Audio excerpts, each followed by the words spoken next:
지난 시간에 들은 말씀 가운데서 제가 특별히 강조했던 말씀이 있습니다. 기억이 나시는지 모르겠어요. 승천하신 주님께서 제자들에게 하신 말씀이죠. 오직으로 시작되는 말씀입니다. 이 정도면 다 아시겠죠? 말씀을 함께 한번 생각하며 읽겠습니다. 시작. 오직 성령이 너희에게 임하시면 너희가 권능을 받고 예루살렘과 온 유대와 사마리아와 땅끝까지 이르러 내 증인이 되리라 하시니라. 아멘. 자, 우리 주님께서는 제자들에게 곧바로 세상으로 나가라 하지 않으셨습니다. 먼저 성령을 기다리라 하셨습니다. 왜 주님께서 성령을 기다리라고 했죠? 성령의 권능을 받아야만이 주님의 증인으로 살아갈 수 있기 때문에 그렇습니다. 그래서 제자들은 예루살렘으로 돌아왔습니다. 그리고 그곳에는 예수님의 제자들도 있었고 여자들도 있었고 예수님의 어머니 마리아와 또 예수님의 아우들도 있었습니다. 그들은 그곳에서 마음을 같이하여 오로지 기도에 힘썼다라고 말씀드렸습니다. 즉 사도행전의 교회는 기도 가운데서 시작되었다라는 것입니다. 이게 사도행전의 교회의 특징입니다. 주님의 사명을 감당할 교회는요, 먼저 기도하는 교회여야 했습니다. 우리 효자교회도 마찬가지입니다. 성령의 은혜를 사모하며 기도해야 됩니다. 복음의 문이 열리기를 모두가 다 함께 기도해야 됩니다. 또 하나님께서 우리 이 효자교회를 사용해 주시기를 함께 기도해야 되는 것입니다. 그런데 오늘 우리가 함께 읽은 본문의 말씀은 그렇게 함께 기도에 힘썼던 그 공동체 안에 기쁨만 있었다라는 사실이 아니라는 것을 보여주고 있습니다. 왜냐하면 그 공동체 안에는 깊은 상처와 빈자리가 있었기 때문에 그렇습니다. 12사도 가운데 한 사람이었던 가룟 유다가 빠졌습니다. 그래서 그렇습니다. 가룟 유다는 예수님께 직접 부름을 받았던 사람입니다. 그리고 주님으로부터 사도의 직무를 받았던 사람이지만은 결국은 주님을 배반하고 그 자리에서 떠난 사람이었습니다. 그러나 오늘 본문의 말씀은 단순히 이 가룟 유다의 비참한 마지막만 보여주는 말씀이 아닙니다. 유다의 배반으로 깊은 상처를 입은 교회가 어떻게 다시 세워진지를 보여주는 말씀이 오늘 우리가 함께 읽은 본문의 말씀입니다. 한 사람은 실패했습니다. 또 한 자리는 비어 있었습니다. 그러나 하나님의 말씀은 실패하지 않았고 주님께서 교회에 맡기신 사명도 멈추지 않았습니다. 이 사실이 중요합니다. 오늘 설교의 제목을 유다의 실패와 교회의 다시 세움이라고 정했습니다. 오늘 이 말씀을 통해서 우리는 두 가지를 볼 수가 있습니다. 첫째는 귀한 직분을 받았다고 해서 저절로 끝까지 충성하는 것이 아니라는 것입니다. 이게 바로 오늘 말씀해 주시는 아주 엄중한 경고입니다. 그리고 동시에 사람이 실패하고 공동체에 상처가 남아있다 하더라도 하나님께서는 말씀과 은혜로 자기 교회를 다시 세우신다라는 복된 소망을 우리에게 주고 계십니다. 오늘 주신 본문의 말씀을 통해서 우리는 먼저 우리 자신을 한번 돌아보고 다시 우리를 세우시는 그 주님의 은혜를 붙드는 이 저녁이 되기를 주님의 이름으로 축복합니다. 자, 먼저 오늘 본문 15절 말씀을 함께 보겠습니다. 시작. 모인 무리의 수가 약 120명이나 되더라. 그때에 베드로가 그 형제들 가운데 일어서서 이르되 아멘. 자, 이 말씀을 보시면요, 사도행전의 저자였던 누가는 지금 이 자리에 모인 수가 약 120명이나 되었다라고 기록하고 있습니다. 예수님께서 승천하신 후에 주님의 약속을 붙들고 예루살렘에 모였던 사람들을 말하는 것입니다. 여러분, 지금은요 아직 성령 강림의 역사가 나타나기 전입니다. 아직 예루살렘에 수천 명이 회개하고 돌아오는 그 부흥의 역사가 시작되기 전이었습니다. 그러나 하나님께서는 이 작은 공동체를 외면하지 않으셨습니다. 그들이 마음을 같이하여 기도하는 가운데 하나님께서는 먼저 그 공동체가 말씀 앞에서 바로 서도록 이끌어 가셨습니다. 성도 여러분, 사명을 감당하는 공동체는요, 먼저 숫자가 커지는 공동체가 아니라 하나님 말씀 앞에 바로 서는 공동체가 되어야 된다는 것입니다. 오늘 말씀에 보니까요, 이 120명의 형제 가운데서 베드로가 일어섰다라고 말씀하고 있습니다. 여기에서 먼저 눈에 들어온 사람이 누구냐? 바로 베드로입니다. 근데 여러분, 이 베드로가 누구입니까? 이 베드로는 완전한 사람이 아니었어요. 얼마 전까지만 해도 예수님을 모른다고 3번이나 부인했던 사람이 바로 베드로입니다. 내가 주님을 위해서 죽겠다 큰 소리치고 장담했지만은 정작 두려움 앞에서는 주님을 모른다고 말했던 사람이 바로 베드로였습니다. 그런데 바로 이 베드로가 오늘 본문에서는 그 공동체 앞에 서 있었습니다. 즉 실패했던 사람이 다시 일어났다라는 겁니다. 주님을 부인했던 사람이 이제는 주님의 공동체를 섬기는 그 자리에 섰습니다. 여러분, 이것이 바로 은혜입니다. 우리 주님께서는 넘어졌던 베드로를 버리지 않으셨습니다. 회개하고 돌아온 이 베드로를 다시 세워주셨습니다. 부활하신 주님께서는 베드로를 다시 찾아오셔서 내 양을 먹이라 라고 말씀하셨습니다. 주님을 부인했던 사람에게 다시 주님의 양을 돌보는 사명을 부활하신 주님께서 직접 맡겨주셨다라는 것입니다. 여러분, 오늘 이 저녁에 이 말씀을 잘 기억하셔야 됩니다. 여러분, 우리가요 주님 앞에 섰을 때는 우리가 잘난 것이 없습니다. 우리를 구원해 주신 것 정말 은혜입니다. 우리에게 사명 주시고 직분 주신 것도 바로 은혜입니다. 복음 전하라고 이 효자교회를 세워주시고 이 효자교회를 인도해 주시고 또 이 교회에 은혜를 베풀어 주셨습니다. 그래서 우리는 감사해야 되는 거예요. 주님의 일을 하라고 우리를 불러주신 것입니다. 그런데 어떻습니까? 오늘날 많은 사람들이 그저 편한 신앙생활을 하려고 추구하고 있습니다.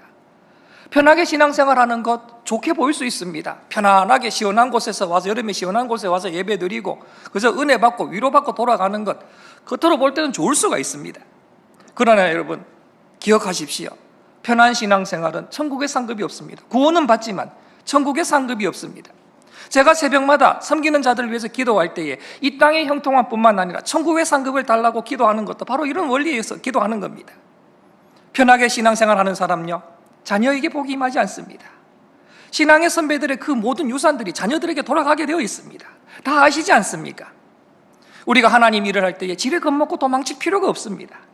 오늘 15절 말씀을 기억하십시오.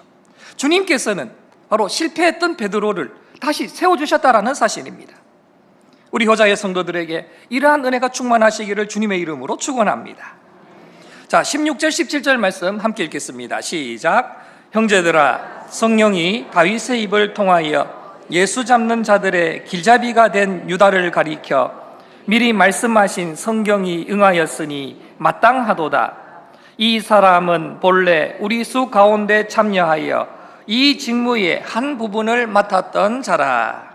자, 여러분, 오늘 이 베드로는요, 이 유다의 실패를 단순하게 한 사람의 배신한 사건으로 바라보지 않았습니다. 이 베드로는 이 아픈 사건을 하나님 말씀 안에서 바라보았다라는 겁니다. 이것이 중요합니다. 그리고 바로 여기에서 상처 입은 주님의 공동체가 다시 세워지는 역사가 일어났습니다. 그런데 오늘 베드로는 먼저 이 말을 하기 전에 이 유다가 어떤 자리에 있었던 사람인지를 설명해 주고 있습니다. 첫째로 유다는 귀한 직분을 맡았던 사람이었습니다. 17절은 이 유다에 대해서 이렇게 말씀합니다. 이 사람은 본래 우리 수 가운데 참여하여 이 직무의 한 부분을 맡았던 자라라고 말씀합니다. 여러분, 유다는요 처음부터 교회 밖에 있었던 사람이 아니었습니다. 그는 예수님을 전혀 몰랐던 사람도 아니었습니다. 가룟 유다는 12제자 가운데서 참여했던 사람이었습니다. 그는 주님께서 맡기신 그 직무의 한 부분을 맡았던 사람이었습니다. 바로 그렇기 때문에 이 유다의 실패는 더욱더 아픈 현실이었다는 것입니다. 유다의 실패는 교회 바깥에서 온 그런 공격만이 아니었습니다.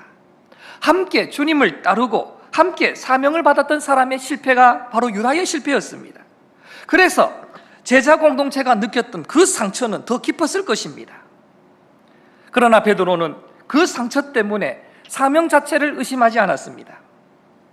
직분을 맡은 사람이 실패할 수는 있어도요, 주님께서 맡기신 그 직무의 귀함까지는 사라지지 아니하기 때문에 그렇습니다. 그러므로 오늘 이 유다의 이야기는 더욱더 두렵습니다.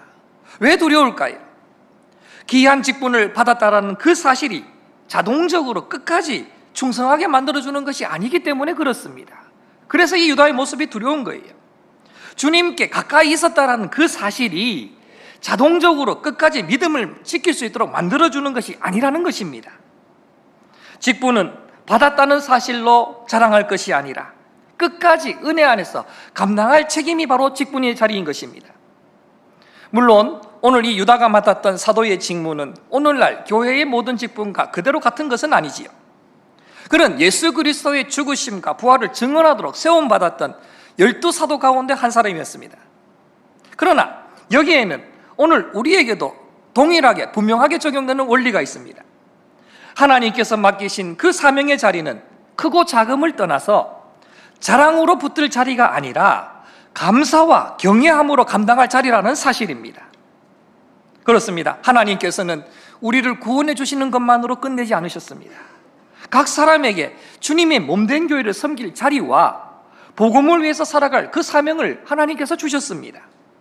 어떤 사람에게는 가르치는 그러한 자리를, 어떤 사람에게는 함께하는 성도들을 돌볼 수 있는 자리를, 또 어떤 사람에게는 기도의 자리, 봉사의 자리를 각각 그 직분에 맞게 맡겨주셨습니다. 바울은 디모데전서 1장 12절에서 나를 능하게 하신 그리스도 예수 우리 주께 내가 감사함은 나를 충성되이 여겨 내게 직분을 맡기심이니 라고 고백했습니다. 바울은 직분을 당연하게 생각하지 않았습니다. 내가 능력이 있으니까, 내가 많이 배웠으니까, 내가 직분 받았다, 내가 다른 사람보다 뛰어나니까 하나님께서 나를 사용하신다, 이렇게 말하지 않았습니다. 오히려 바울은 이 말씀처럼 주님께서 나를 충성되이 여겨서 내게 직분을 맡기셨다, 이것이 감사하다라고 지금 바울은 고백했던 것입니다. 여러분 기억하십시오. 직분은 자랑할 자리가 아닙니다. 직분은 뭐냐? 감사할 자리라는 것입니다. 직분은요, 높아지는 자리가 아닙니다. 장로라고 해서 높고 안수집사라고 해서 높고 건사라고 해서 높는 것이 아니에요. 직분은 바로 낮아져서 섬기는 자리가 바로 직분의 자리입니다. 직분은 이름을 드러내는 자리가 아닙니다. 직분은 주님의 몸된 교회를 위하여 헌신하는 자리입니다. 여러분 이것을 잊으면 안 됩니다. 성도 여러분, 하나님께서 죄인이었던 나를 구원해 주신 것도 감사한데 나 같은 사람에게 이 교회를 섬길 수 있는 그 일을 맡겨주셨습니다. 찬양하게 하셨습니다. 기도하게 하셨습니다. 또 봉사하게 하셨습니다. 성도들을 돌보게 하셨습니다. 복음 전하게 하셨습니다. 주님의 몸된 교회를 위하여 작은 일이라도 감당할 수 있도록 우리에게 기회를 허락해 주셨습니다. 그러므로 직분을 받은 성도는 늘 감사하며 살아가야 되는 것입니다.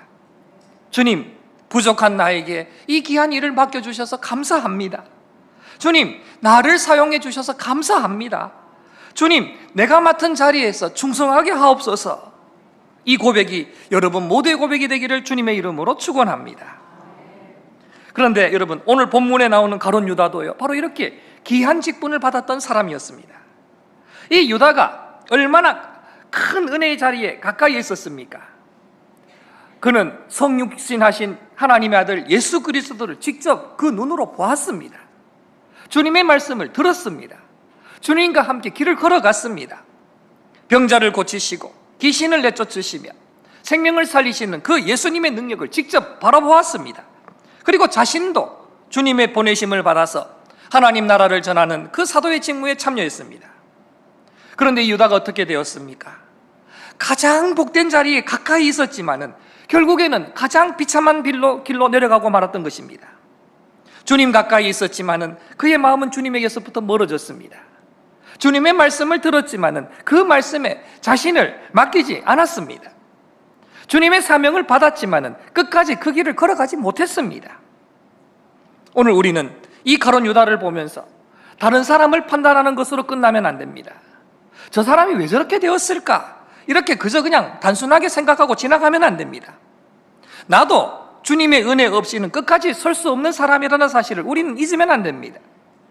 내가 맡은 직분도, 내가 감당하는 봉사도, 내가 드리고 있는 이 예배도 날마다 주님의 은혜 안에서 붙들려야 한다는 사실을 기억해야 되는 것입니다. 유다의 비극은요, 은혜의 자리에 가까이 있었지만은 그 은혜 안에서 끝까지 주님께 자신을 맡기지 않았다는 데 있는 것입니다. 그러므로 우리에게 필요한 것은 과거에 내가 옛날에 하나님 은혜 경험 많이 했다, 이런 기억만이 아니라는 겁니다. 오늘도 지금도 주님 말씀 앞에 설 수 있는 것이고, 주님께서 베풀어 주신 그 은혜를 붙들고 주님 안에서 머무는 믿음이 바로 우리에게 필요한 것입니다. 여러분, 직분은요, 주님 곁에 머물지 않아도 감당할 수 있는 자리가 아닙니다. 봉사는 주님과 관계가 무너져도 계속할 수 있는 종교적 역할이 아니라는 겁니다. 주님의 일을 맡은 사람은 먼저 주님 안에 머물러야 되는 것입니다. 그래서 주님께서 내 안에 머물러라고 말씀하셨습니다. 봉사의 일을 맡은 사람은 주님 안에 머물러야 됩니다. 또 기도의 자리에서 주님과 우리는 함께 해야 됩니다. 말씀의 자리에서도 주님과 함께 해야 됩니다. 아무도 알아주지 않는 그 섬김의 자리에서도 주님과 함께 해야 되는 것입니다. 교회를 섬기다 보면 지칠 때가 참 많습니다. 나는 진짜 선한 마음으로 섬겼는데 오해받을 때도 있습니다. 열심히 봉사를 했는데 알아주는 사람이 없다라고 느껴질 때도 있어요. 그러나 그런 때일수록 직분을 버리는 것이 아니라 다시 주님께 가까이 나아가야 되는 것입니다. 직분을 지키는 힘은 사람의 인정에서 나오는 것이 아니라 우리를 부르고 붙드시는 그 주님의 은혜에서 나온다는 사실을 잊지 마시기를 바랍니다. 사랑하는 우리 효자의 성도 여러분, 여러분은 하나님께서 맡겨주신 그 자리를 귀하게 여기시기를 바랍니다. 내가 맡은 일이 크든 작든 또 사람들이 알아주든 알아주지 못하든 그 자리에서 먼저 주님과 동행하는 것을 우선으로 삼으시기를 바랍니다. 귀한 직분을 받은 사람은 단순히 일을 많이 하는 사람이 아니라 끝까지 주님 안에 머물면서 맡기신 일을 감당하는 사람입니다. 우리 효자의 모든 성도들이 그 맡겨주신 자리를 감사함으로 붙들고 사람의 인정이 아니라 주님의 은혜로 끝까지 충성하는 성도들 되시기를 주님의 이름으로 축원합니다. 두 번째로, 이 가룟 유다는 주님의 공동체는 유다의 실패를 하나님의 말씀으로 해석했습니다. 그러니까 이 베드로는 이 유다의 문제를 이렇게 해석했다라는 것이죠. 오늘 베드로는 16절에서 형제들아, 성령이 다윗의 입을 통하여 예수 잡는 자들의 길잡이가 된 유다를 가리켜 미리 말씀하신 성경이 응하였으니 마땅하도다라고 말합니다. 자, 여러분, 이 베드로의 말에서 우리가 특별히 주목해야 될 표현이 있습니다. 성령이 다윗의 입을 통하여라는 표현과 미리 말씀하신 성경이라는 표현입니다. 이 두 표현을 우리는 주목해야 됩니다. 베드로에게 있어서 성경은 단순하게 과거의 다윗의 그러한 경험을 기록한 글이 아니었습니다. 성령께서 다윗의 입을 사용하셔서 말씀하셨고 그 말씀이 예수 그리스도 안에서 이루어졌다라는 것입니다. 자, 보십시오 여러분, 얼마 전까지만 해도 두려움 때문에 주님을 부인했던 이 베드로가 이제는 자기 감정이나 자기 판단이 아니라 성령께서 주신 그 말씀을 붙들고 지금 공동체 앞에 서고 있습니다. 사람의 실패를 이겨내는 교회의 힘은요, 바로 사람의 강한 의지에 있지 않습니다. 이미 말씀하시고 그 말씀을 이루어 가시는 그 하나님의 신실함에 있다라는 것입니다. 여러분, 지금 이 말씀은요, 유다의 죄가 가볍다라는 뜻이 아닙니다. 유다는 실제로 주님을 배반했어요. 예수님을 붙잡으러 온 그런 사람들의 길잡이가 되었습니다. 성경은 그가 돈깨를 맞고도 거기 넣는 것을 훔쳐가던 사람이었다고 말합니다. 그리고 결국 그는 은30에 주님을 넘겼습니다. 그의 죄는 분명했습니다. 그의 책임도 분명했습니다. 그러나 여러분, 베드로는 동시에 한 가지를 더 보았습니다. 무엇을 보았을까요? 유다의 배반 때문에 하나님의 뜻이 무너지지 않았다라는 사실입니다. 베드로는 이것을 보았던 것입니다. 사람이 실패했다고 해서 하나님의 말씀이 실패한 것이 아닙니다. 한 사람이 주님을 배반했다라고 해서 십자가의 부활과 구원이 좌절된 것이 아니라는 것입니다. 오히려 하나님께서는 인간의 악한 선택, 이것이 바로 결코 선하다고 하지 않으시면서도 그 악으로 말미암아 하나님의 구원의 뜻이 좌절되게 두지는 않으셨습니다. 하나님께서는 사람이 저지른 그런 악과 배반보다 더 크신 주권으로 이미 말씀하신 그 구원의 뜻을 이루어 가셨습니다. 이것이 바로 교회가 붙들어야 될 믿음의 자세인 것입니다. 자, 여러분, 제자들의 입장에서 한번 생각해 보십시오. 그들이 얼마나 큰 충격을 받았을까요? 정말 함께 주님의 역사를 바라보면서 주님을 따르던 사람이 주님을 팔아버렸습니다. 함께 사명을 맡은 사람이었는데 그 사람이 사명을 버려버렸습니다. 또 그 배반으로 말미암아 공동체는 깊은 상처와 빈자리가 생겨버렸습니다. 그런데 여러분, 베드로는 그 공동체를 원망과 불평의 자리로 이끌어가지 않았다라는 것입니다. 분노와 좌절의 자리로 이끌지 않았습니다. 베드로는 이 교회 공동체를 하나님 말씀으로 이끌었습니다. 여러분 기억하십시오. 주님의 공동체가 다시 세워지는 길은 사람에 대한 그러한 실망을 끝없이 말하는 데 있지 않다라는 겁니다. 그리고 이것은 오늘 교회가 상처와 실패를 만날 때에도 동일하게 붙들어야 될 말씀인 것입니다.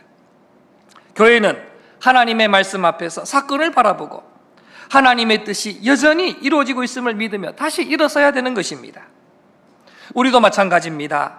교회를 섬기다가 상처를 받을 수가 있습니다.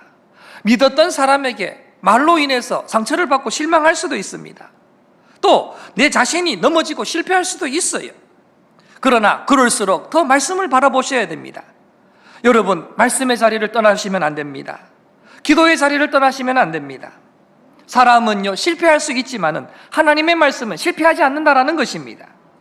사람이 우리를 실망시킬 수는 있지만은 우리를 불러주시고 붙들어주신 그 주님의 은혜는 변하지 않는다라는 사실입니다. 아멘? 그러므로 믿음은 내 뜻대로 모든 일이 이루어질 때만 주님을 따르는 것이 아닙니다. 믿음은 이해되지 않는 아픔 속에서도 하나님의 말씀을 붙드는 거예요. 힘들고 어려울수록 더욱더 하나님을 바라보고 말씀 속에 들어가야 되는 것입니다. 내 기대와 다른 길을 지나갈 때에도 주님의 뜻이 나의 생각과 내 그 계획보다 옳다라는 사실을 믿고 말씀에 순종해야 되는 것입니다. 우리 효자교회가 어떠한 상황 속에서도 사람의 말보다는 하나님 말씀을 붙들고 상처와 낙심 가운데서도 말씀으로 다시 세워지는 교회가 되기를 주님의 이름으로 축원합니다. 세 번째로, 유다의 실패에도 우리 주님의 사명은 멈추지 않았습니다.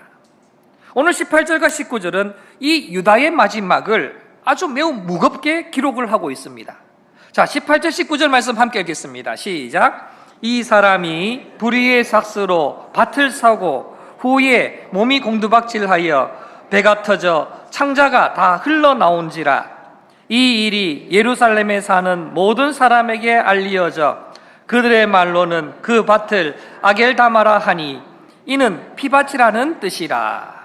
자, 여러분, 유다는요 은삼십을 선택했지만은 결국에는 그가 남긴 것은 행복과 영광이 아니었습니다. 그가 남긴 것이 무엇일까요? 오늘 19절 말씀에 뭐라고 합니까? 피밭이라고 말씀하고 있습니다.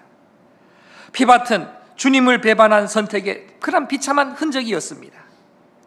귀한 사도의 자리에 있었던 그런 사람이 그 직분을 그냥 버렸을 때에 그의 마지막은 참으로 두려운 결말이 되고 말았던 것입니다.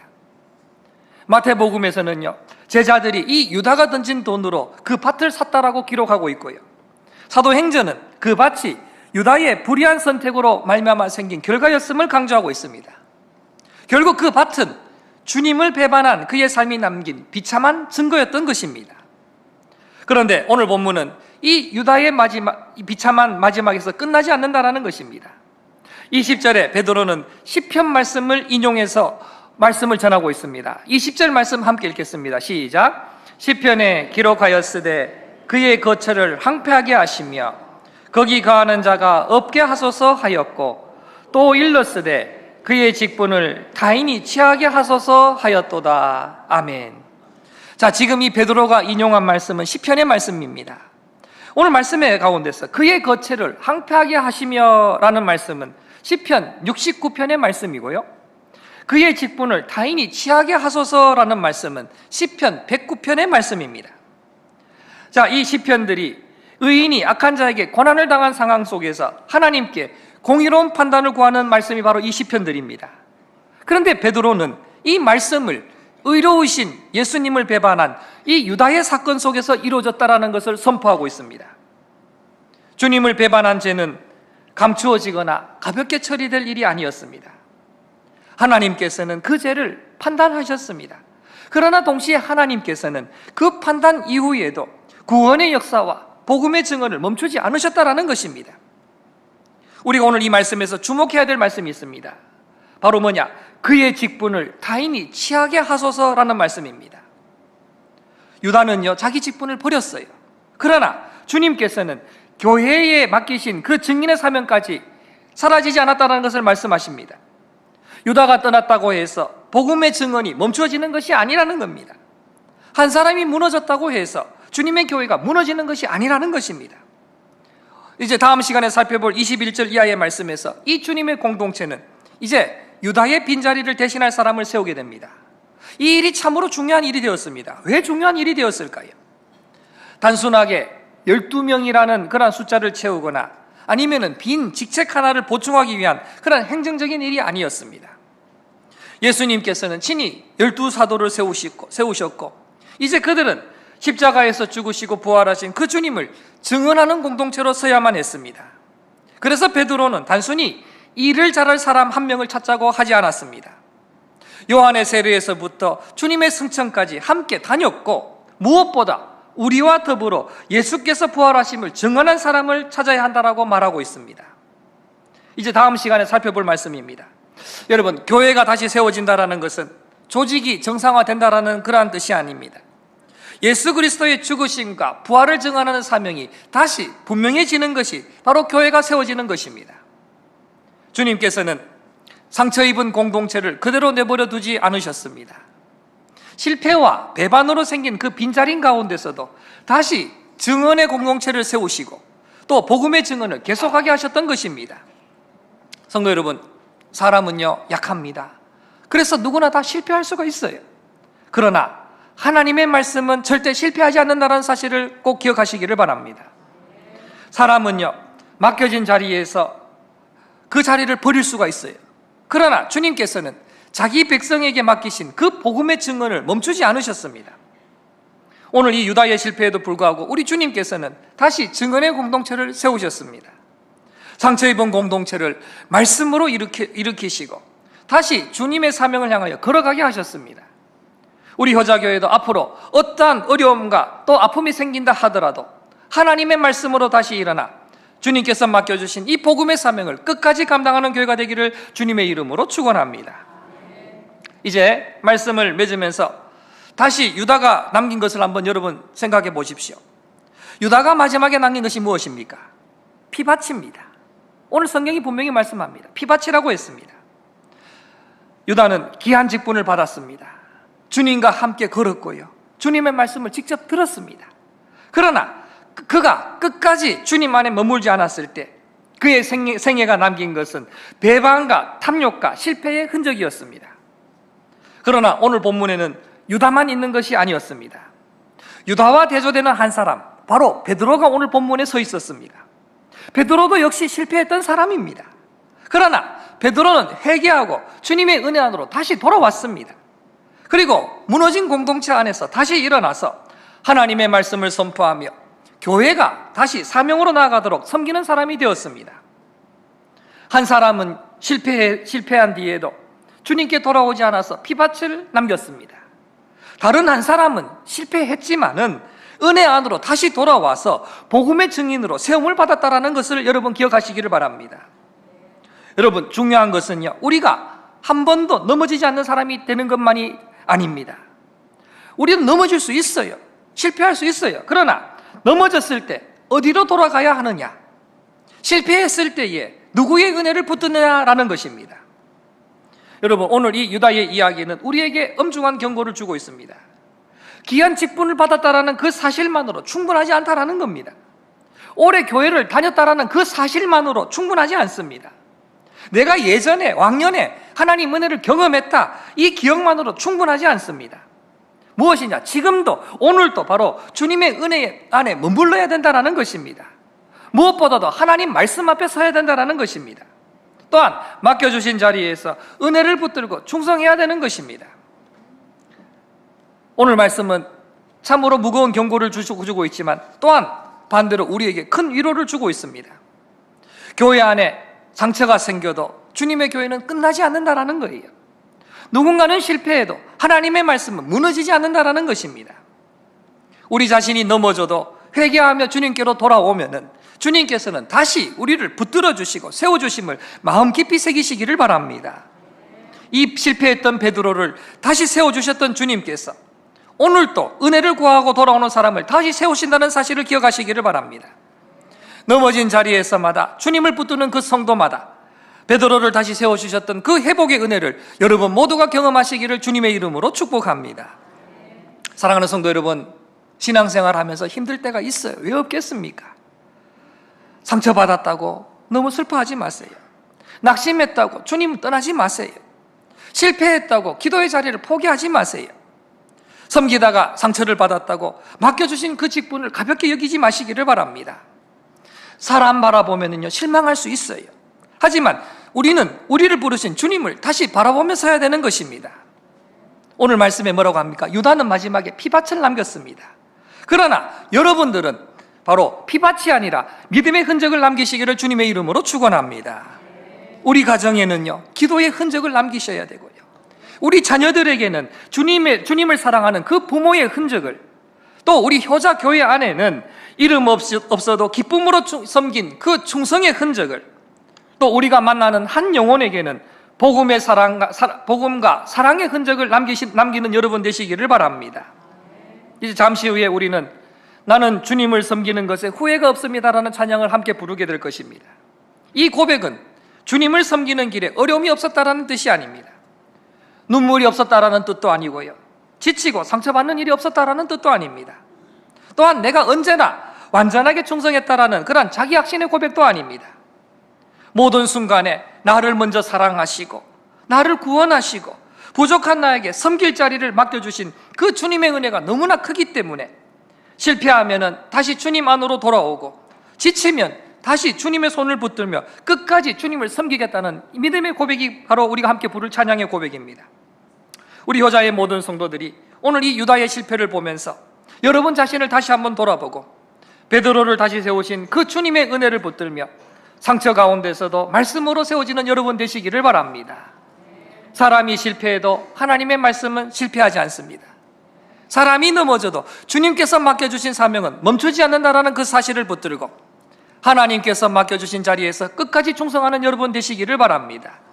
그리하여 우리의 삶 가운데 믿음과 기도와 섬김과 또 복음의 아름다운 흔적을 남기는 여러분 모두가 되시기를 주님의 이름으로 축원합니다.